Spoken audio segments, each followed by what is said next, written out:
نحمده ونصلي ونسلم على سيدنا ومولانا محمد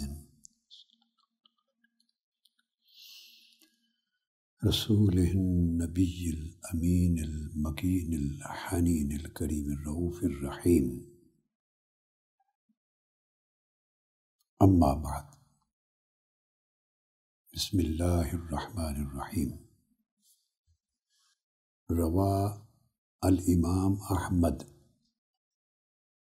والترمذي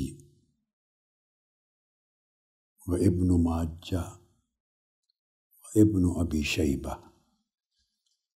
قالوا حدثنا أحمد بن منيع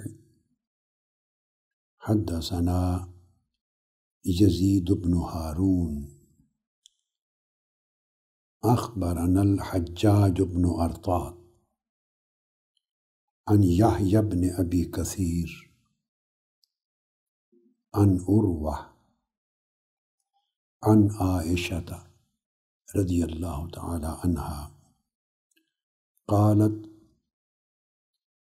فقدت رسول الله صلى الله عليه وآله وسلم ليلة فخرجت فإذا هو بالبقيع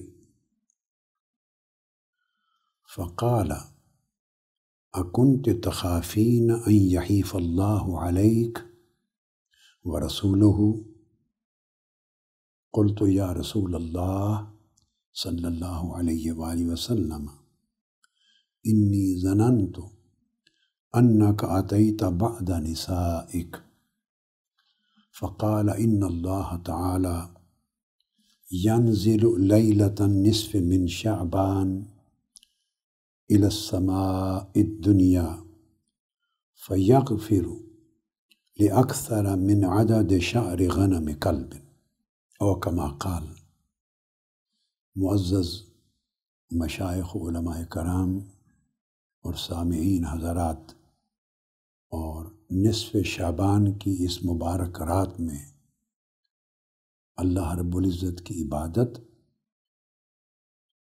اذکار، طاعات اور توبہ و استغفار کے لیے جمع ہونے والے جملہ مسلمان بھائیوں، بہنوں، بیٹوں اور بیٹیوں، السلام علیکم ورحمۃ اللہ وبرکاتہ۔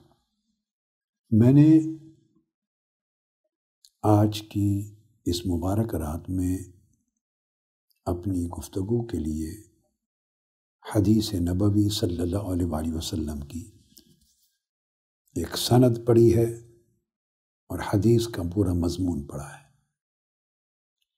امام احمد بن حنبل رضی اللہ تعالیٰ عنہ اور امام ترمذی اور امام ابن ماجہ اور امام ابن ابی شیبہ روایت کرتے ہیں کہ انہیں احمد بن منیع نے حدیث روایت کی، ان کو یزید بن ہارون نے، ان کو حجاج بن ارطاط نے، اور انہوں نے یحییٰ بن ابی کثیر سے، انہوں نے حضرت عروہ سے، انہوں نے ام المومنین سیدہ عائشہ صدیقہ رضی اللہ تعالیٰ عنہا سے روایت کیا۔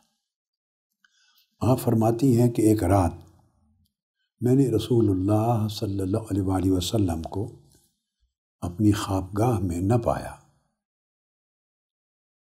تو میں ان کی تلاش میں نکل پڑی،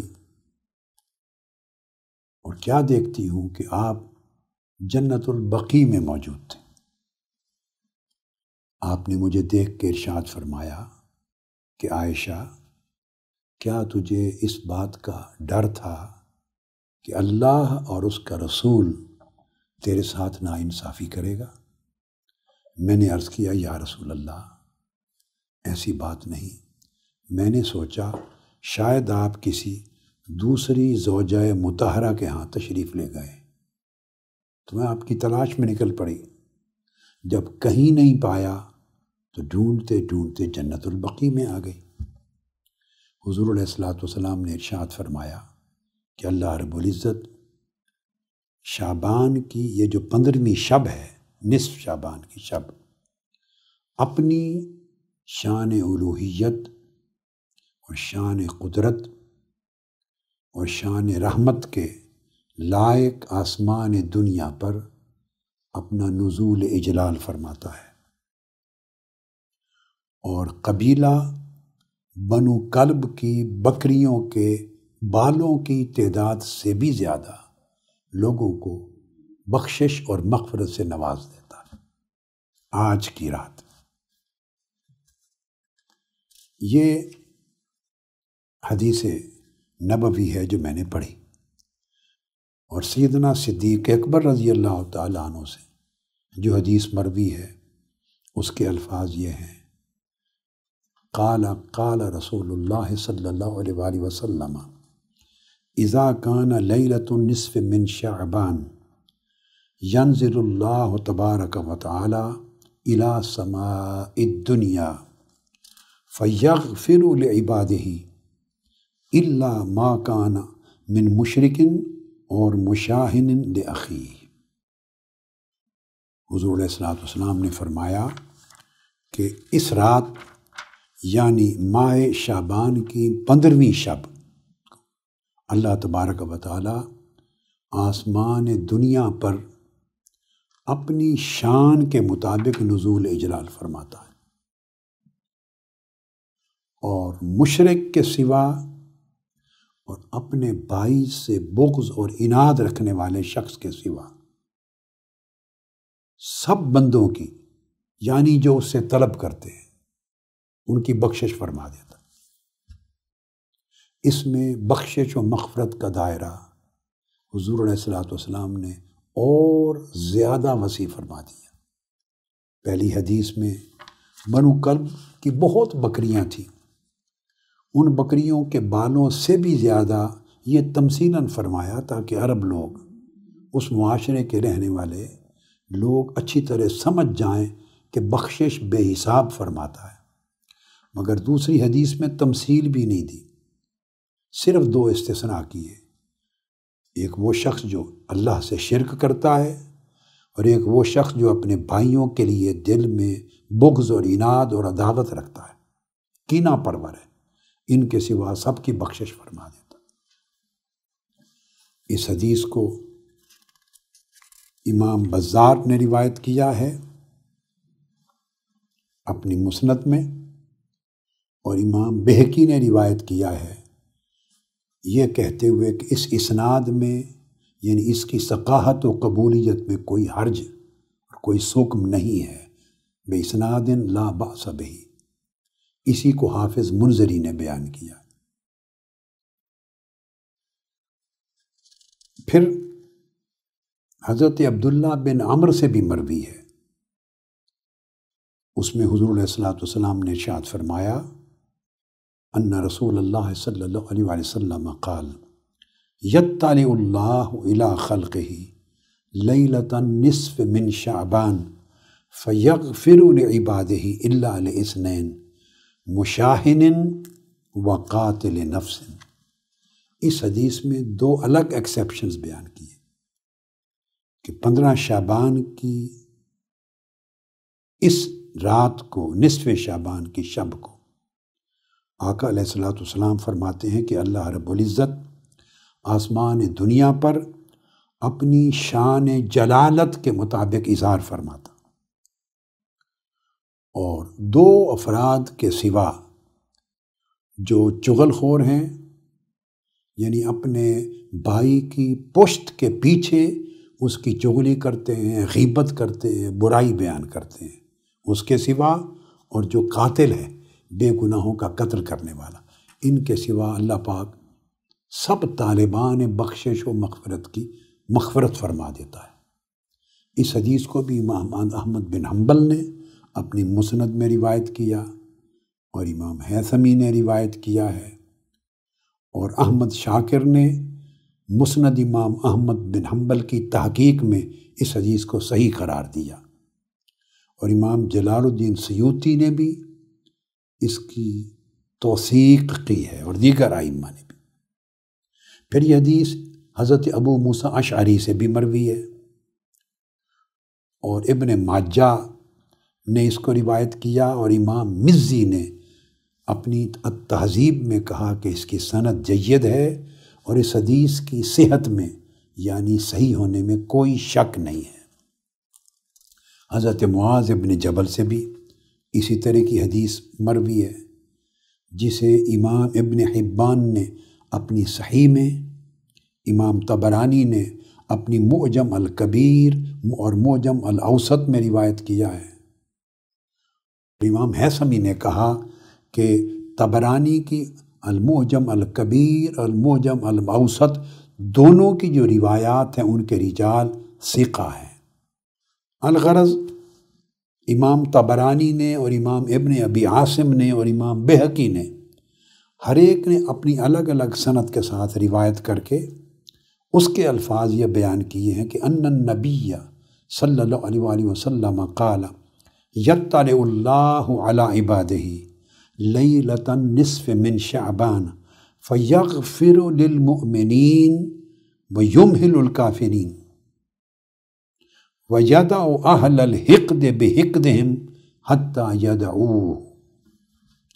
حضور علیہ الصلوۃ نے فرمایا کہ 15 شعبان کے اس شب کو اللہ پاک اپنی شان کے لائق آسمان دنیا پہ جلوہ افروز ہوتے ہیں، اپنی رحمت کے ساتھ اجلال فرماتے ہیں اور جملہ مومنین کی مغفرت فرما دیتے ہیں اور کافروں کو مہلت دیتے ہیں، اور جو لوگ حسد اور حقد میں مبتلا ہیں ان کو ان کے حسد اور حقد میں چھوڑ دیتے ہیں یہاں تک کہ وہ اس حسد کو اور حقد کو ترک کر دیں۔ یہ جو سند ہے مرسل جید ہے، اور ایک نامور سلفی عالم محدث ناصر الدین البانی وہ اس حدیث کو روایت کر کے اس کی سند پر حکم دیتے ہیں کہ یہ حدیث صحیح ہے۔ اور اس کے علاوہ جیسے تقریب التہذیب میں امام عسقلانی نے بھی یہی حکم دیا ہے، اور وہ کہتے ہیں کہ اس کے ساتھ اتنے اور شواہد ہیں جو بہت ساری احادیث اور اسانید میں مذکور ہیں، اور اس کو ملا کر یہ حدیث بلا شک و شبہ صحت کے درجے پر یعنی حدیث صحیح کے مقام پر پہنچتی ہے۔ اس کے مطابعات ہیں بہت سارے۔ الغرض بہت ساری کتب حدیث میں بہت ساری دیگر طرق اور حدیث کے ساتھ، جس میں امام بہقی کی ہاں، جس میں امام عبد الرزاق کے ہاں، اور جس میں دیگر کتب حدیث میں کثیر طرق اور کثیر اسانید کے ساتھ اس حدیث کی فضیلت وارد ہوئی ہے۔ سو اس امر میں تو کوئی شک و شبہ نہیں کہ اس رات کی بڑی فضیلت ہے اور اس رات کی بڑی برکات ہیں، اور اس رات میں اللہ رب العزت کی بارگاہ سے بے حساب بخشش و مغفرت امت مسلمہ کو نصیب ہوتی ہے۔ اس رات میں اللہ رب العزت کی رحمت کا نزول خاص ہوتا ہے آسمان دنیا پر، یعنی اللہ کی رحمت بخشش اور مغفرت کے ارادے کے ساتھ اپنے بندوں کے اور زیادہ قریب تر ہو جاتی ہے۔ اللہ کی بارگاہ سے خصوصی انوار و تجلیات کا نزول ہوتا ہے، خصوصی رحمات اور عنایات کا نزول ہوتا ہے، اور اللہ تبارک و تعالی اپنے لوگوں کو بے حساب اپنی بخشش سے نوازنے کا ارادہ فرماتا ہے۔ اس امر میں کوئی شک نہیں۔ حضرت عمر بن عبد العزیز رضی اللہ تعالیٰ عنہ سے مروی ہے، جس کو علامہ ابن الجوزی اور امام ابن رجب الحنبلی نے بیان کیا کہ آپ نے اپنے عمال میں سے بعض کو لکھا کہ ان 4 راتوں میں اٹھنا، عبادت کرنا، اور عبادت میں اجتہاد یعنی کثرت کرنا اور بڑی محنت کرنا، اور اللہ کے حضور گڑ گڑانا، رجوع کرنا، اور اس کی بارگاہ سے اس کی بخشش و مغفرت کی خیرات طلب کرنا اپنے اوپر لازم کر لو، چونکہ اس رات اللہ پاک بے حساب اور بے پایاں رحمت سے اپنے بندوں کو نوازتا ہے، اور پھر حضرت عمر بن عبدالعزیز رضی اللہ تعالیٰ عنہ نے ان 4 راتوں کا ذکر کیا اور فرمایا کہ 4 راتوں میں لیلۃ الفطر ہے یعنی عید الفطر کی رات، لیلۃ الاضحیٰ ہے یعنی قربانی کی عید کی رات،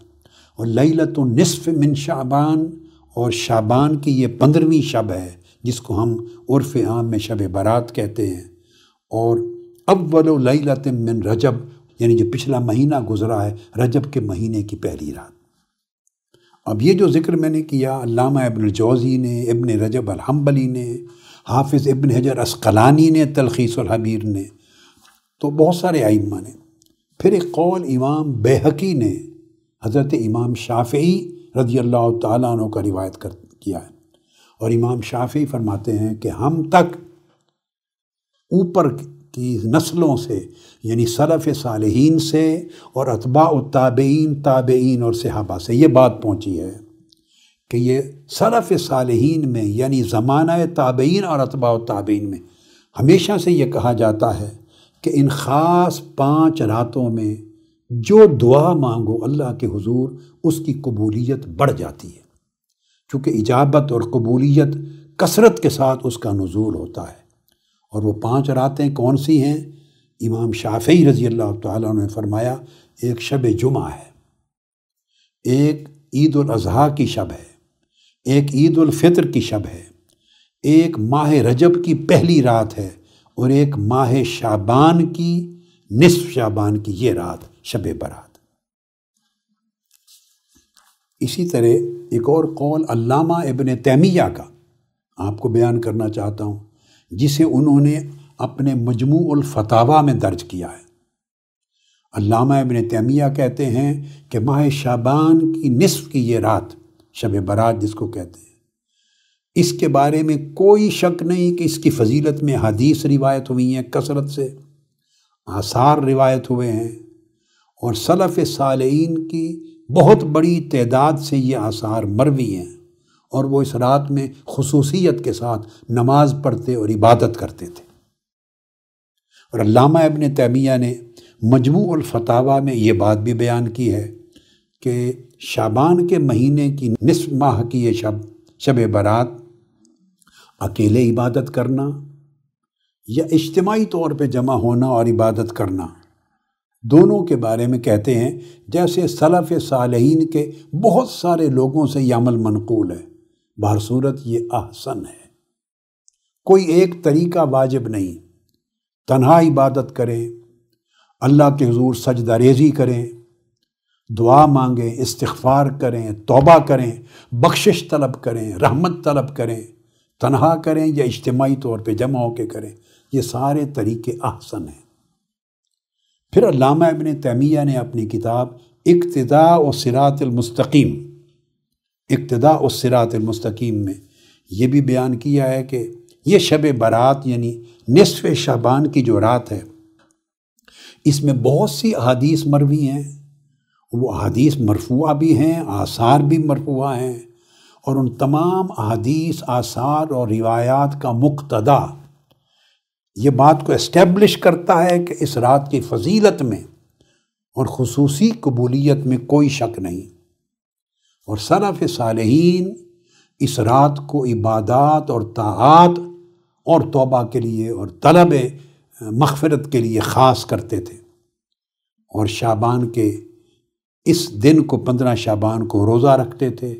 اس میں احادیث صحیحہ وارد ہوئی ہیں، اور وہ علامہ ابن تیمیہ کہتے ہیں کہ کثیر اہل علم سے یہ بات مروی ہے، اور ہمارے اصحاب یعنی علامہ ابن تیمیہ شاید اشارہ حنابلہ کی طرف، حنبلی کی طرف کرتے ہیں، اور ان کے علاوہ مختلف مذاہب فقہ کے اصحاب اور اہل علم اس کی فضیلت پر ان کا اتفاق تھا، اور کہتے ہیں کہ امام احمد بن حنبل سے جو مروی روایات ہیں، متعدد احادیث جو اس میں وارد ہوئی ہیں، وہ اس فضیلت پر اور اس شب کی قبولیت پر دلالت کرتی ہیں۔ مگر ایک بات ذہن میں رکھ لیں کہ کئی چیزیں اس رات کے اندر عبادات کی خاص نوعیت، نماز کی خاص تعداد اور اس قسم کے عادات کے اعتبار سے موضوع بھی ہیں، گھڑی بھی گئی ہیں۔ یہاں میں اس کی فضیلت کو بیان کرنے کے ساتھ یہ بات واضح کرنا چاہتا ہوں کہ مسلمہ حقائق کیا ہیں اور غیر مسلمہ کیا ہیں۔ تو مسلمہ حقائق میں سے ایک تو یہ ہے کہ شعبان کی 15ویں شب جس میں آپ جمع ہیں، عبادت کر رہے ہیں، استغفار کر رہے ہیں، اللہ کے حضور بخشش و مغفرت طلب کر رہے ہیں، اس کی فضیلت میں، اس کے اندر خصوصی قبولیت میں، اور اس شب اللہ پاک کی خاص رحمتوں کے نزول میں اور خاص بخشش اور مغفرت کی وسعت میں کوئی شک و شبہ نہیں، یہ امر ثابت شدہ، طے شدہ، متفقہ اور مسلمہ ہے۔ دوسری چیز یہ طے شدہ ہے، اس رات کا جاگنا، جتنا بھی کوئی جاگ سکے، مختلف قسموں کی عبادات کی صورت میں، طاعات کی صورت میں، جس میں نوافل بھی ہیں، جس میں تلاوت قرآن مجید ہے، جس میں درود پاک چاہیں تو پڑھیں، جس میں استغفار کریں، توبہ کریں، کثرت سے سجدے کریں، گڑ گڑائیں، روئیں، یہ جمیع انواع عبادات مستحب ہیں، مقبول ہیں، مستحسن اور مستحب ہیں، اور کثیر احادیث اور آثار اور سلف صالحین کے اعمال اس پر سند کے طور پر موجود ہے۔ تیسری چیز جو میں بالخصوص کہنا چاہتا ہوں، اور میں چاہوں گا کہ اس کو بے شک پھیلائیں تاکہ لوگوں کو کلیئرٹی ہو، وہ یہ کہ اس رات کے لیے کسی بھی حدیث صحیح سے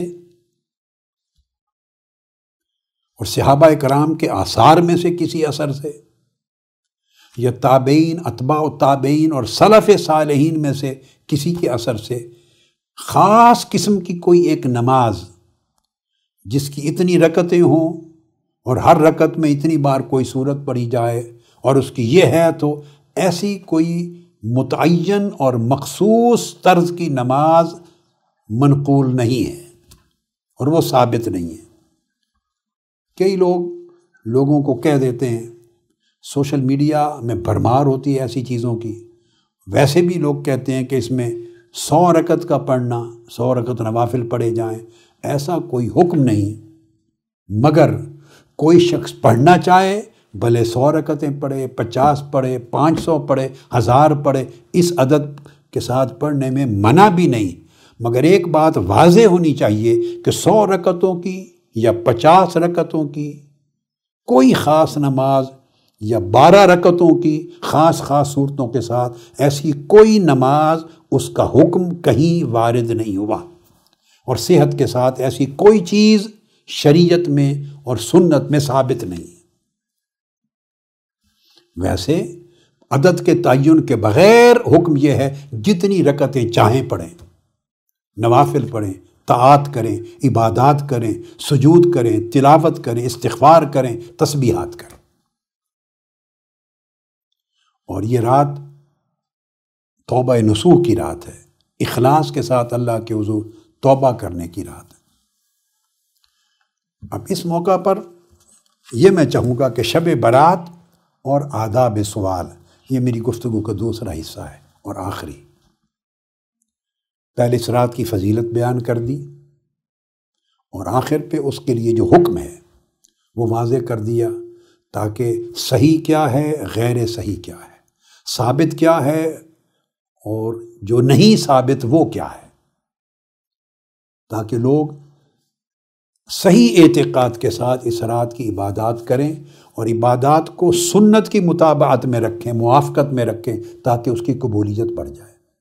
یاد رکھ لیں، ہر وہ عمل صالح جس کی موافقت سنت نبوی کے ساتھ ہے، اس کی قبولیت بڑھ جاتی، اس کی برکت بڑھ جاتی، اس میں اللہ پاک کی بارگاہ سے اجابت اور زیادہ ہو جاتی۔ یہ شب برات یعنی لیلۃ النصف من شعبان کا حکم ہے۔ اب اس میں اللہ سے سوال کرنا ہے۔ اللہ تبارک و تعالی ہر وقت سوال کو سنتا ہے، ہر وقت آپ کی سجدہ ریزیوں کو قبول کرتا ہے، ہر وقت آپ کا گڑ گڑانا قبول کرتا ہے، ہر وقت آپ کی توبہ کے لیے دروازہ کھلا ہے، طاعت اور عبادات کے لیے ہر گھڑی اللہ رب العزت کے ہاں اس کی رحمت اور بخشش کے دروازے وہ ہر گھڑی میں کھلے ہیں۔ مگر ایک بات یاد رکھ لیں، کچھ اللہ کے بندے ایسے ہیں جو ہر شب اللہ کے ذکر میں گزارتے ہیں، جن کی زندگی کا ہر دن اللہ کی طاعت کے مطابق بسر ہوتا ہے، جن کی زندگی کی ہر شب عبادت، شب طاعت ہے، شب قربت ہے۔ یہ وہ لوگ ہیں جو عبودیت خاصہ کے حامل ہیں، جن کو اللہ رب العزت نے اپنے بندوں میں صرف درجہ عبادت ہی کی نعمت سے نہیں نوازا، بلکہ جب ان کی پوری زندگی عبادت بن جاتی ہے، بندگی بن جاتی ہے، تو درجہ عبادت سے بڑھ کر درجہ عبودیت میں چلے جاتے ہیں، یعنی عبادت کی بجائے عبودیت میں رہتے ہیں۔ اور جب بندہ اہل عبودیت میں شامل ہوتا ہے تو اہل عبودیت وہ ہیں جن کی زندگی کا ہر لمحہ عبادت ہو جاتا ہے، وہ کسی لمحہ میں بھی اللہ کی بندگی کی حالت سے جدا نہیں ہوتے، اور بندگی اور عبادت کسی لمحہ ان کی زندگی سے، بندگی ان کی زندگی سے علیحدہ نہیں ہوتی، ان کی پوری زندگی دائرہ بندگی میں رہتی ہے۔ ہر وقت وہ ہر عمل میں اللہ کی رضا کے طلبگار رہتے ہیں، ہر وقت وہ اللہ کی بارگاہ سے اس کی بخشش و مغفرت کے طلبگار رہتے ہیں، ہر فعل انجام دینے سے پہلے وہ اللہ کے امر اور حکم کو دیکھتے ہیں۔ جہاں اللہ چاہتا ہے کہ وہ موجود پائے جائیں، حاضر ہوں، وہاں سے کبھی غائب نہیں ہوتے، غیر حاضر نہیں ہوتے، اور جہاں اللہ چاہتا ہے کہ یہاں وہ نظر نہ آئیں، غائب رہیں، وہاں وہ کبھی حاضر نہیں ہوتے۔ ان کا ہر قدم اللہ کی قربت کے لیے اٹھتا ہے، ان کا ہر ارادہ اس کی رضا کے لیے ہوتا ہے۔ وہ کھائیں، پئیں، سوئیں، جاگیں، اٹھیں، بیٹھیں، چلیں، پھریں، کلام کریں، خاموش رہیں، ملاقات کریں، علیحدہ بیٹھیں، لوگوں سے تعلقات رکھیں، دنیاوی امور کریں، تجارت کریں، اپنا جاب کریں، تبلیغ کریں، دعوت دیں، مسجد میں ہوں، مارکیٹ میں ہوں، زندگی کے تمام مشاغل ان کا ایک ڈائریکشن فکس ہو جاتا ہے، اور ہر عمل اور ہر فعل میں جو اپنی نوعیت کے اعتبار سے خواہ دنیاوی ہو خواہ اخروی ہو، مگر ہر فعل اور عمل ان کی اللہ کی طاعت کے مطابق بسر ہوتا، اللہ کی طاعت کے تابع ہے، وہ اللہ کی عبادت ہو جاتی ہے۔ یعنی ہر مباح عمل، ہر جائز عمل جو ناجائز نہیں ہے، ہر جائز عمل اگر اللہ کی رضا کی نیت سے ہو جائے اور اللہ کے لیے صدق اور اخلاص کے ساتھ ہو جائے تو ہر مباح عبادت بن جاتا ہے، ہر فعل مباح، یعنی اباحات عبادات میں بدل جاتی ہیں اگر وہ اللہ کی رضا کے لیے، اللہ کی طاعت کے لیے، آقا علیہ السلام کی سنت کے مطابق حضور کی مطابعت میں ہو جائے، ہر مباح عبادت ہو جاتا ہے۔ اور اگر اللہ کی رضا مقصود نہ رہے، صدق اور اخلاص نیت میں نہ رہے، اور اللہ کی رضا کے سوا کوئی اور چیز مطلوب ہو جائے تو ہر عبادت خالی از عبادت ہو جاتی، عبادت عام افعال میں بدل جاتی۔ تو نیت اللہ کی رضا طلبی، اس کی رضا میں صدق اور اخلاص اور اللہ کی طرف ہر وقت متوجہ رہنا، یہ عادت کو عبادت میں بدل دیتا ہے، عادت کو عبادت میں بدل دیتا ہے، میں اس پر زور دے رہا ہوں۔ اور اگر نیت میں وہ فوکس نہ رہے اللہ کی رضا کا، صدق اور اخلاص نہ رہے تو عبادت عادت میں بدل جاتی۔ آپ دیکھیے یہ اہل عبادت اور اہل عبودیت میں فرق ہے۔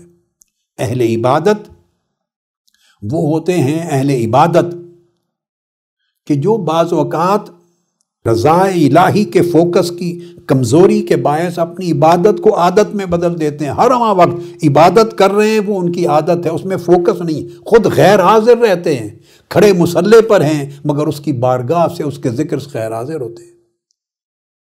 اور جو اہل عبودیت ہیں ان کی ہر عادت عبادت میں بدل جاتی ہے، چونکہ خلاف شرع اور خلاف سنت نہیں ہوتی، تو عادت اس نیت اور صدق اور اخلاص اور اللہ کی رضا طلبی کے باعث عادت عبادت بن جاتی۔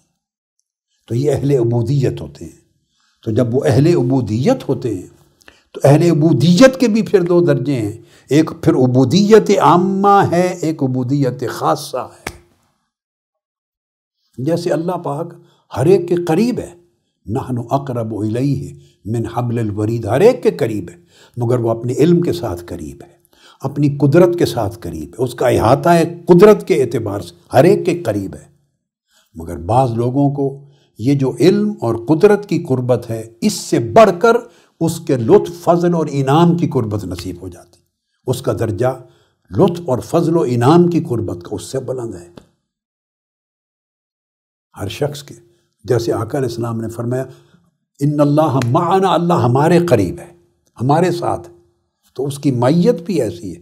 ایک معیت اور قربت وہ ہے جو کافر کو بھی حاصل ہے اور فاسق و فاجر کو بھی حاصل ہے، یعنی اس کے علم کی، اس کی قدرت کی قربت اور معیت احاطہ ہے، اور ایک وہ ہے جو مومنین کو حاصل ہے۔ پھر ایک قربت اور معیت وہ ہے جو مومنوں میں اکمل لوگوں کو حاصل ہے۔ سو اس طرح اللہ پاک کی رحمت ہے، اس طرح اللہ پاک کی اجابت ہے۔ تو یہ جو مقام ہے عبودیت کا، کوشش کریں کہ اس رات اللہ سے سوال کرنے کا ادب سیکھیں، اور سوال کرنے کے ادب کو سکھا کے گفتگو ختم کرتا ہوں۔ اگر سوال کا ادب آ جائے تو آپ کو یہ پتہ چل جاتا ہے کہ اللہ کے ساتھ، اس کی بارگاہ کے ساتھ جڑنا کیسے ہے، اس کی بارگاہ کے ساتھ اپنا تعلق کیسے استوار کرنا ہے۔ یہ جو ادب سوال یا آداب سوال، یہ میں سورہ فاتحہ سے، جو اوپننگ چیپٹر ہے قرآن مجید کا، اس سے سکھا دیتا ہوں۔ وہ باب جس سے اللہ کی کتاب کھل رہی ہے، اللہ رب العزت نے اپنی کتاب میں داخل ہونے والوں کو پہلے ہی قدم پر در کتاب کھلتے ہی باب دے دیا ہے ادب کا، کہ اس طرح مجھ سے مانگو۔ آج کی شب یہ ادب سوال سیکھو، اور اس ادب سوال کو اپنی پوری زندگی پر طاری کر لو۔ آپ دیکھیں، ادب سوال یہ ہے کہ جب آپ سورہ فاتحہ پڑھتے ہیں، اس سورت کو سورۃ المسئلہ بھی کہتے ہیں، اللہ سے مانگنے کی صورت، اللہ سے مانگنے کا ادب سکھانے کی صورت۔ اس کے ناموں میں سے ایک نام یہ بھی ہے، سوال کی صورت، کیونکہ یہ صورت سوال کرنے کا سلیقہ سکھاتی۔ اب آپ اس کو بگننگ کریں، اعوذ باللہ من الشیطان الرجیم، بسم اللہ الرحمن الرحیم۔ ادب سوال کا سکھاتی ہے یہ صورت یوں کہ شروع کرتے ہیں الحمدللہ رب العالمین، تمام تعریفیں اس اللہ کے لیے ہیں جو سب جہانوں کا رب ہے۔ آپ اللہ کی ثنا کر رہے ہیں، مگر ثنا کر رہے ہیں، ذکر کر رہے ہیں، مگر ذاکر غائب ہے اس میں سے۔ حمد کر رہے ہیں، مگر حمد کرنے والا وہ غائب ہے۔ اس پورے جملہ میں آپ کا کوئی ذکر نہیں۔ حمد کرنے والا غائب ہے، یعنی میں ثنا کر رہا ہوں نہیں، ہم کر رہے ہیں نہیں، آپ غائب ہیں۔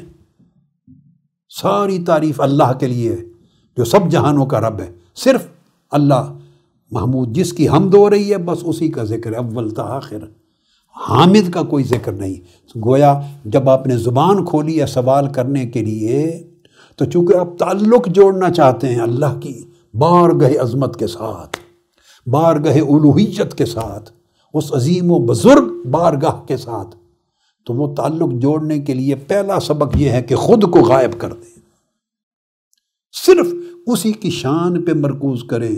ساری تعریفیں اس اللہ کے لیے جو سب جہانوں کا رب ہے۔ پھر دوسرے جملے میں فرمایا کہو الرحمن الرحیم، صرف اسی کی رحمت کا ذکر ہے، رحمانیت کا، رحیمیت کا، پھر ذکر کرنے والے کا کوئی نام نہیں ہے۔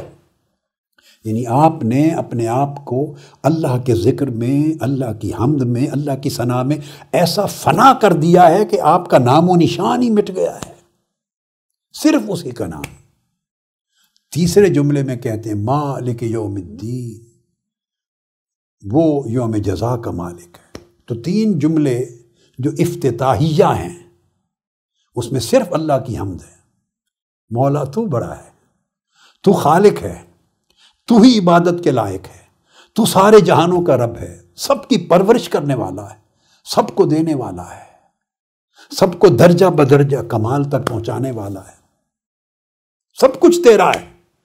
اس میں اپنا ذکر ہی نہیں کہ میں بھی کہیں ایگزسٹ کرتا ہوں، میرا بھی کوئی وجود ہے، میں تیرا ذکر کر رہا ہوں، میں تیری حمد کرتا ہوں، میں عرض کرتا ہوں تو بہت بڑا ہے، نہیں میں کو مٹا دیا، جڑ کاٹ دی ہے میں کی۔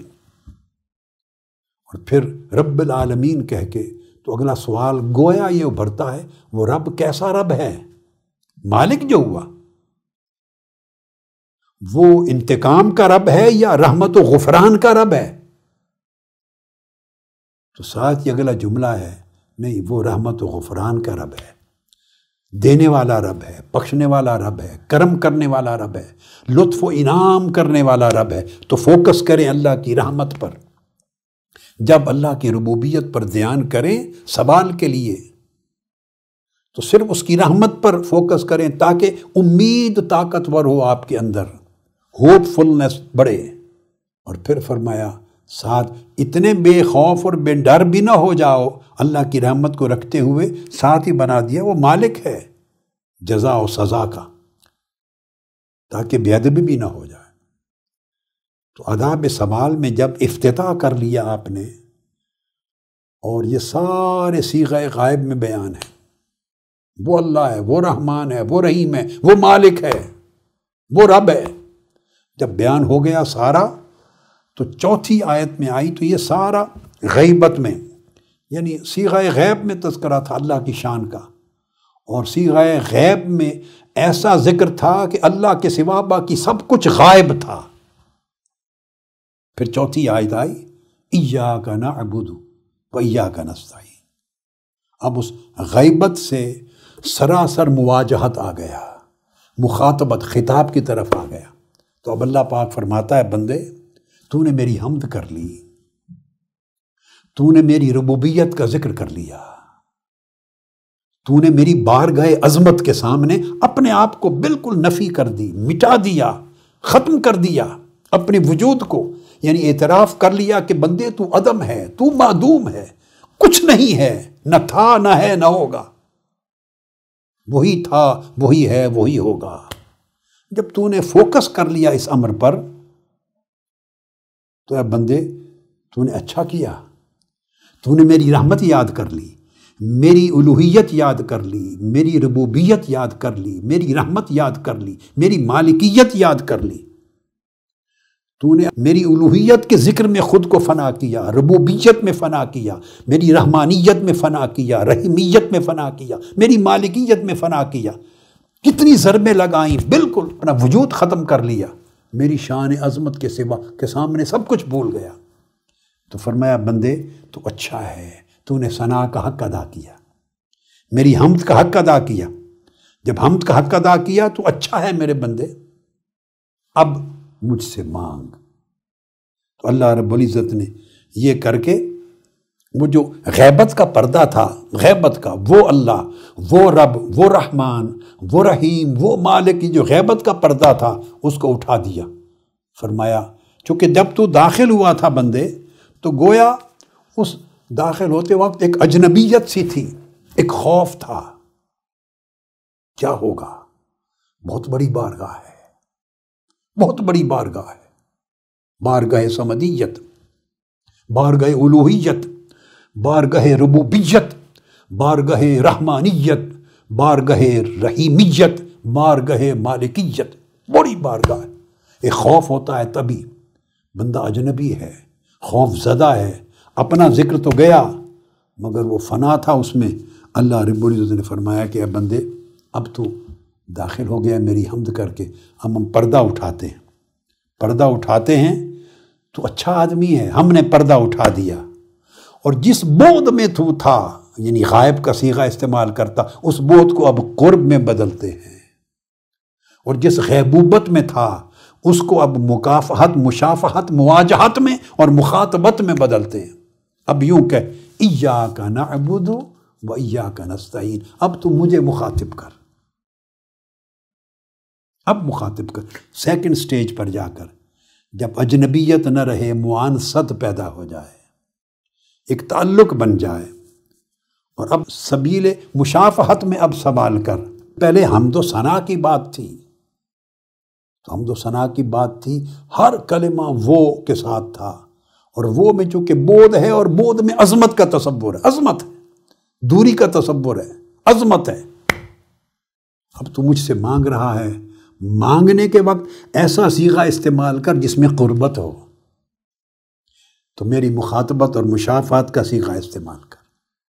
اور اس کی حکمت یہ ہے کہ جب سامنے مخاطب کر کے مانگتے ہیں تو دینے والے کو اس کے مانگنے کی حیا ہوتی، پھر رد ہونے کا امکان کم ہوتا ہے. اب مجھے پکار، اور مجھے پکار اس طریقے سے کہ مجھ سے مانگ. مگر آپ دیکھیں مخاطب کر کے ایاک نعبد، باری تعالیٰ ہم تیری ہی عبادت کرتے ہیں، وایاک نستعین، اور تجھ ہی سے مدد چاہتے ہیں. جب اس طرح کا حکم آیا تو اس کو پھر دیکھیے آداب سوال کے کیا ہیں. تو یہاں پھر اللہ کے ذکر کو مقدم رکھا، فرمایا ایاک.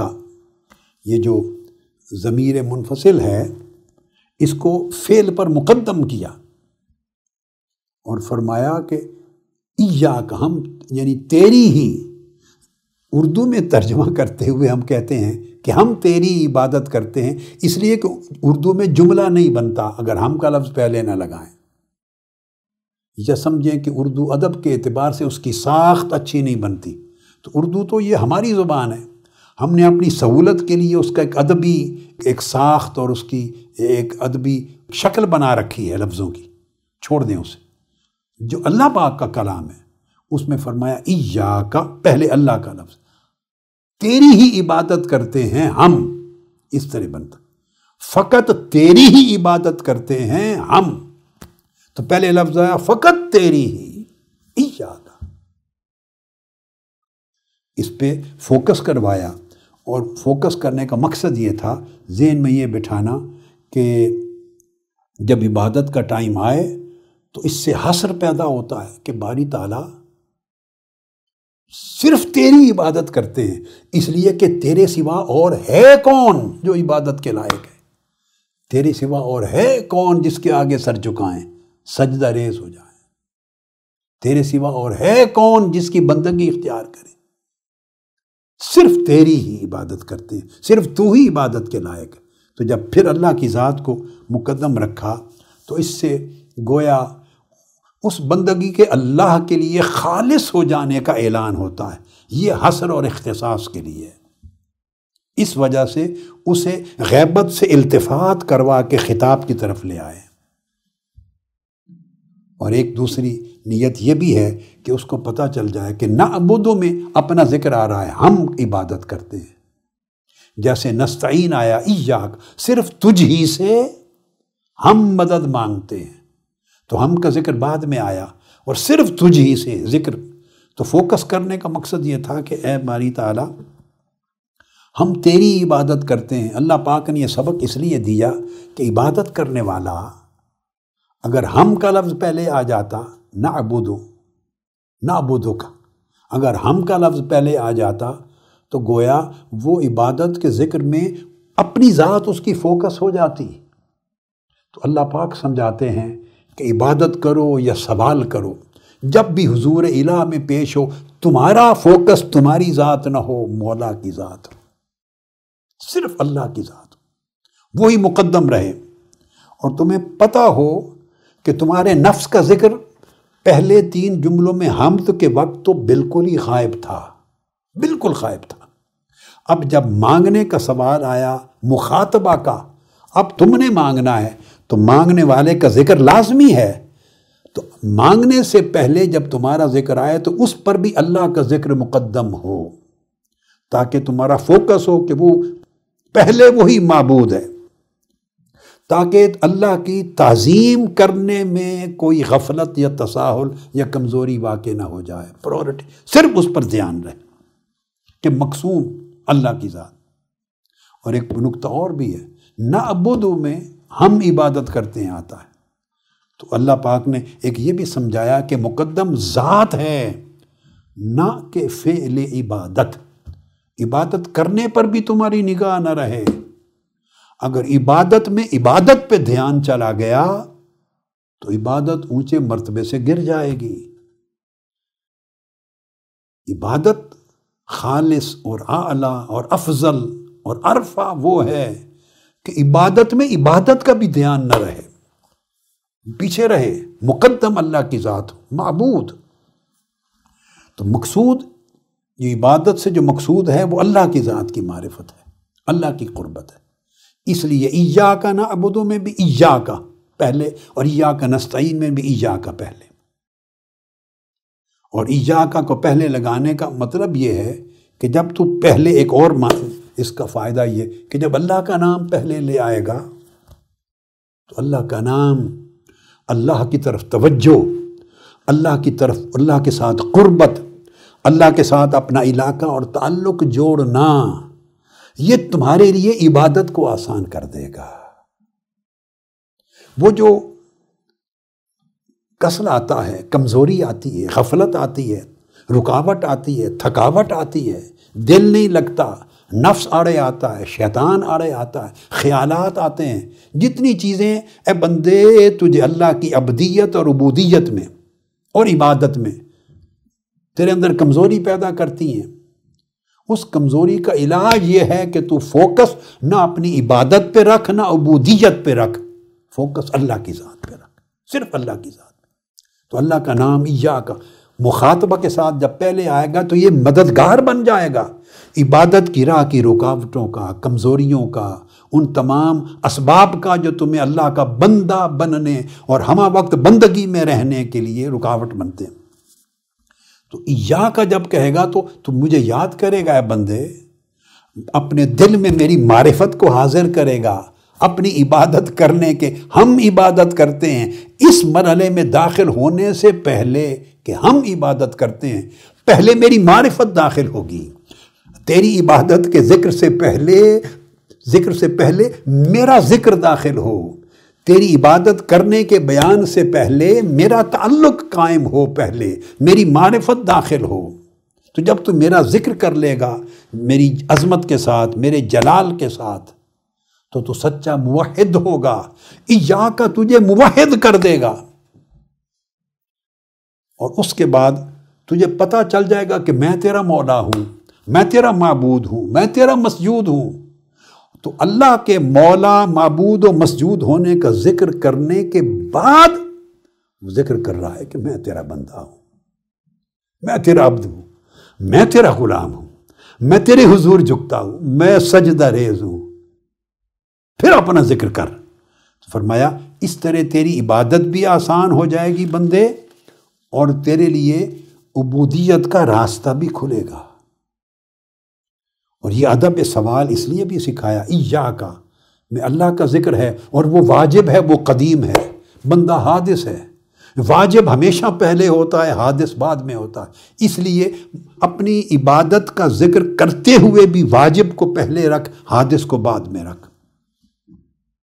جب بندہ اس ادب کو سیکھتا ہے اور ہر حال میں اس طرح تقدیم اور تاخیر کو قائم رکھتا ہے، عبادت کی حالت کو بھی پیچھے رکھتا ہے، بلکہ اس سے بھی قبل اس کے مشاہدے میں مستغرق رہتا ہے، اور اس کی الوہیت کے تصور میں مستغرق ہوتا ہے، اس کی مالکیت کے تصور میں مستغرق ہوتا ہے۔ عبادت کے اور ایسے دروازے کھلتے ہیں جن سے انوار و تجلیات آتی ہیں، اور بندے کا قلب باطن روشن ہوتا ہے۔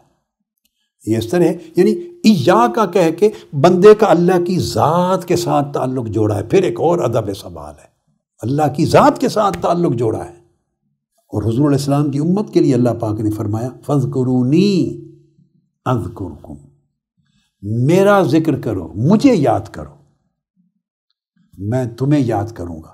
یہ تعلق اللہ کی یاد کے ساتھ جوڑا ہے، مجھے یاد کرو، فَاذْكُرُونِي۔ اور بنی اسرائیل کے لیے حکم فرمایا تھا اذکروا نعمتی، میری نعمتوں کو یاد کرو، اللتی انعمت علیکم، جو نعمتیں میں نے تم پر کی تھی۔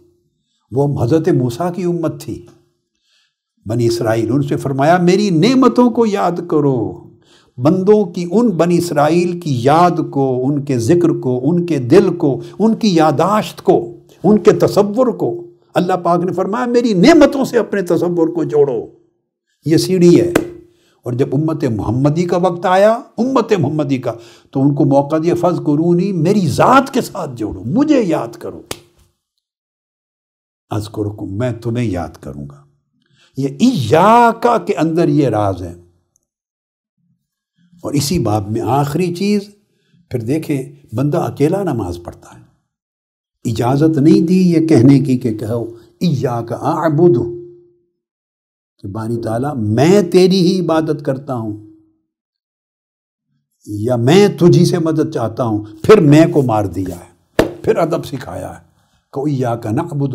اگر اکیلا بھی نماز پڑھ رہا ہے، فرد بھی، مگر صیغہ جمع کا استعمال کرے، یعنی اپنی انفرادیت کو اجتماعیت میں گم کر دے، فرد اپنے فرد ہونے کو اپنی جماعت میں گم کر دے، انفرادی وجود کو اجتماعی وجود میں گم کر دے۔ پھر یہ ادب سکھایا ہے تاکہ دعا کرتے ہوئے بھی بندہ خود غرض نہ رہے، خود غرضی سے نکلے کہ ہم تیری ہی عبادت کرتے ہیں، ہم تجھی سے مدد چاہتے ہیں۔ یہ پھر ادب سکھایا کہ یہ امتی جب اللہ سے رحمت طلب کر تو اپنے لیے نہیں، پوری امت کے لیے طلب کر۔ جب اللہ سے تعلق جوڑے تو صرف اپنی ذات کے لیے نہیں، خواہش کر کے پوری امت کا جڑے، پوری انسانیت کا جڑے۔ تو دیکھیے انا کو یعنی میں کو ہم میں گم کر دیا، میں کو ہم میں گم کر دیا، اجتماعیت کا سبق دے دیا، کیونکہ اللہ کی ذات وسیع ہے اور اس سے ملنے والی نعمت وسیع ہے، رحمت وسیع ہے۔ اور جب بندہ کہتا ہے میں، تو میں خود ایک تنگ چیز ہے، خود غرضی بھی ہے اور اس میں تنگی ہے، تنگی اور وسعت کا جوڑ نہیں۔ تو جو بندہ اپنے قلب میں جتنا وسیع ہوگا، اللہ کی رحمت اتنی وسیع ہو کے آئے گی اس کے اوپر۔ تو یہ سبق سکھایا کہ لوگوں خود غرضی سے نکلو۔ اب عبادت سے بڑا فعل اور کون سا ہے؟ عبادت سے بڑی نعمت کون سی ہے؟ جب سب سے عظیم حالت میں کھڑے ہو کر بھی آپ میں نہیں کہہ سکتے، وہاں بھی ہم سب کو شامل کرتے ہیں، تو ادنا حالتوں میں جو شخص میں کی بات کرتا ہے تو وہ میں مارا جاتا ہے۔ میں کہنے والا میں کا پجاری ہو جاتا ہے، میں کا بت پلتا ہے، جو اسے عبادت کے مقام سے بھی دور کرتا ہے، عبودیت کے مقام سے بھی دور کرتا ہے، اور اللہ کی وسیع رحمتوں کے مقام سے بھی دور کرتا ہے۔ اب یہ تعلق جب جڑ گیا، مخاطبت کا پردہ اٹھ گیا، تو پھر فرمایا عبادت کرو، مدد مانگو، اور مانگو کیا؟ مانگو اہدنا الصراط المستقیم۔ پھر دیکھیں صیغہ جمع کا ہے، باری تعالیٰ ہمیں ہدایت عطا فرما، سیدھی راہ کی ہدایت عطا کر۔ تو آج کی رات جو سب سے بڑی طلب ہے بخشش و رحمت کی، اس طلب کا نقطہ کمال یہ ہے کہ زندگی کے ہر لمحے اور ہر قدم کے لیے اللہ سے ہدایت مانگو۔ اور ہدایت کا مطلب اہدنا الصراط المستقیم، اور پھر سب کے لیے مانگو، سب کے لیے مانگو، ہمیں ہدایت عطا فرما۔ جب اللہ خاص ہدایت عطا کرتا ہے تو پھر آپ کے دماغ، سوچ، اس کو بھی ہدایت ملتی ہے، آپ کی سوچوں کو ہدایت ملتی ہے، آپ کے خیالات کو ہدایت ملتی ہے، آپ کی خواہشات کو ہدایت ملتی ہے، آپ کی تمناؤں کو ہدایت ملتی ہے، ڈیزائرز کو ہدایت ملتی ہے، آپ کے خیالات کو ہدایت ملتی ہے، صرف افعال اور اعمال کو نہیں، آپ کی سیرت و کردار کو ہدایت ملتی ہے، آپ کے ظاہر کو ہدایت ملتی ہے، باطن کو ہدایت ملتی ہے۔ ہمیں سیدھی راہ دکھا، سیدھی راہ، ہمارے دماغ کو بھی، ہماری آنکھوں کو بھی، ہمارے کانوں کو، ہمارے دلوں کو، روحوں کو، فکر کو، عمل کو، زاویہ نظر کو، نقطہ نظر کو، سوچ کے انداز کو، عمل کے انداز کو، کردار کو، بیہیویئر کو، ہر شے کو سیدھا کر دیں۔ کیونکہ ہماری زندگی میں 100 طریقے ہیں ٹیڑھے پن کے، 100 طریقے ہیں، ہر ٹیڑھا پن ختم کر دے۔ المستقیم کی صفت ساتھ لگا کر، صراط کے ساتھ المستقیم لگا کے کہہ دیا ہماری راہ سے ہر ٹیڑھا پن ختم کر دے، پھسلنے کے امکانات کو ختم کر دے، بھٹکنے کے امکانات کو ختم کر دے، سیدھی راہ دکھا ہمیں۔ اللہ پاک سے اس طرح کی ہدایت مانگو کہ زندگی کے ہر موڑ پہ آپ کا رخ اللہ کی طرف رہے. اللہ جو چاہتا ہے ادھر چلیں، جس سے منع کرتا ہے ادھر سے روکیں، ہر موڑ پر اس طرف چلو. اور پھر اس کی تعریف کر دی، صراط الذین انعمت علیہم، سیدھی راہ کون سی؟ وہ ان بندوں کی راہ جن پر تیرا انعام ہوا، ان بندوں کی راہ جن پر تو نے انعام فرمایا. تو اس ہدایت میں بھی وہ جس پر اللہ کے انعام یافتہ بندوں پر جیسی نعمت ہوئی، جس راستے پر اللہ نے ان کو چلایا، بس اس کے طلبگار بنو. اور ساتھ فرما دیا غیر المغضوب علیہم ولا الضالین. یہ سوال کا ادب یہ دیکھیے، جب فرمایا نعمت کا ذکر جن پر تو نے انعام فرمایا، تو ارشاد فرمایا انعمت علیہم، جن پر تو نے انعام فرمایا. ادب دیکھ، ادب الوہیت. اور جب ذکر کیا جن پر تیرا غضب ہوا، تو اس پر غیر المغضوب علیہم، اس پر اللہ کا ذکر، اس دلال یا ادلال کو گمراہ ہونے یا گمراہ کیے جانے کی نسبت اللہ کی طرف نہیں کی. یہ نہیں کہا کہ جن پر تو نے غضب کیا، نہیں فرمایا. پہلے فرمایا ان کی راہ دکھا جن پر تو نے انعام فرمایا، جڑا ہوا جملہ ہے. مگر یہ نہیں کہا کہ ان کی راہ نہیں جن پر تو نے غضب کیا. غضب چونکہ دوسری سمت کی چیز ہے تو اس کی نسبت اللہ کی طرف نہیں کی تاکہ سوال میں بے ادبی نہ ہو جائے. ان کی راہ نہ دکھا جن پر غضب ہوا. انڈرسٹوڈ ہے کس کا غضب ہوا؟ اللہ کا، مگر منسوب اللہ کی طرف نہیں کیا. اللہ کے ساتھ تعلق اور سوال کا ادب ہے. ولضالین، اور جو گمراہ ہوئے. ہدایت گمراہی سب اللہ کے ہاتھ میں ہے، مگر یہ نہیں فرمایا جنہیں تو نے گمراہ کیا. نہیں، جب نعمت کا ذکر آیا تو نے نعمت کی، مگر غضب کے ذکر کی نسبت اللہ کی طرف نہیں کی، گمراہ ہونے کی نسبت اللہ کی طرف نہیں کی. کمال درجے کا ادب الوہیت رکھا ہے. بندہ وہ ہے جو اللہ کے ساتھ تعلق بندگی استوار کرے اور پوری زندگی کو بندگی بنا دے، پوری زندگی کو بندگی بنا دے، اور بندگی ادب کے ساتھ، آداب بندگی کے ساتھ گزرے. آج رات اللہ سے بخشش و مغفرت، اللہ کی رحمت طلب کرنے کی رات ہے، مگر سب سے بڑی چیز یہ ہے کہ اللہ سے بندگی مانگو، ادب والی بندگی مانگو اور اس کی ہدایت مانگو. ادب والی بندگی اور اس کی ہدایت مانگو. جیسے اللہ رب العزت نے فرمایا، اعوذ باللہ من الشیطان الرجیم، انی لغفار لمن تاب وآمن وعمل صالحا ثم اہتدی. میں بڑا مغفرت کرنے والا ہوں، غفار ہوں ہر اس شخص کے لیے جس نے توبہ کی، توبہ کے بعد پھر فرمایا اور ایمان لے آیا اور عمل صالح کیے اور پھر اس کی طرف ہدایت یافتہ ہو گیا. اب دیکھیے کیا کیا عجیب چیزیں ہیں. ان کی بخشش کرنے والا ہوں، بڑی مغفرت کرنے والا ہوں. لمن تاب، جس نے توبہ کی، میری طرف رجوع کیا. تو اللہ کی طرف رجوع بھائی وہی کرتا ہے نا جو پہلے ایمان رکھتا ہے. تو جب تابہ آ گیا، توبہ کی، اللہ کی طرف رجوع کیا، تو ایمان تو اس سے پہلے تھا، مگر توبہ کرنے کے بعد فرمایا لمن تاب و آمن، پھر ایمان لایا. تو دوستو، توبہ کر لینے پر سٹوری ختم نہیں ہو جاتی. آج رات توبہ کریں گے، توبہ کی رات ہے، مگر سفر توبہ پہ ختم نہیں ہوتا. اس آیت کریمہ میں ادب بندگی کا یہ سکھایا جا رہا ہے کہ توبہ سے سفر شروع ہوتا ہے. ہم ختم کر دیتے ہیں توبہ پہ، توبہ سے شروع ہوتا ہے.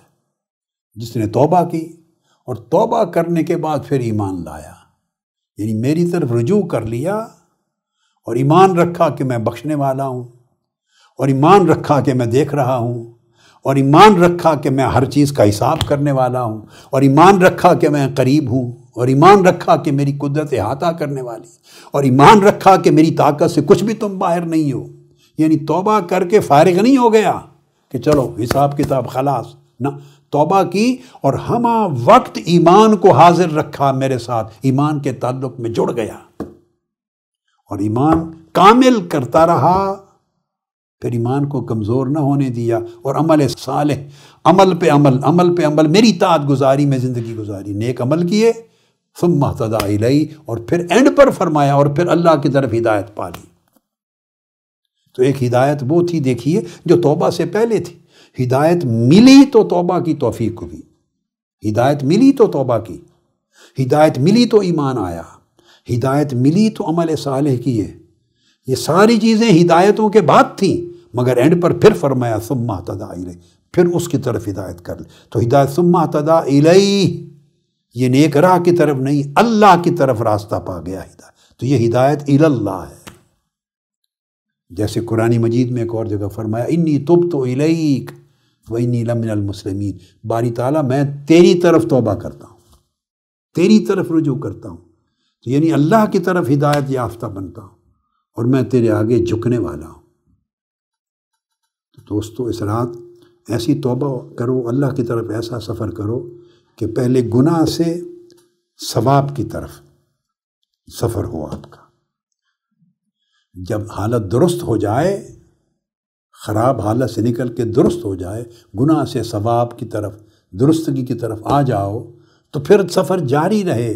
پھر درستگی سے پختگی کی طرف سفر رکھو، درستگی سے پختگی کی طرف سفر جاری رکھو. جب پختہ ہو جاؤ اللہ کی بندگی میں اور حال کی درستگی میں، تو پھر خود ہی سے خدا کی طرف سفر کرو، پھر اپنی نفی کرو اور پھر مولا کی طرف سفر کرو اور اس میں فنا ہو جاؤ. تو یہ سفر زندگی کا بندگی میں ایسا ہے جو کبھی ختم نہیں ہوتا. ایک مرحلہ آپ عبور کرتے ہیں، اگلا مرحلہ بندگی شروع ہو جاتا ہے. یہ درجات ہیں. وہ مرحلہ ختم کرتے ہیں، اس سے اگلا درجہ اور مرحلہ شروع ہو جاتا ہے.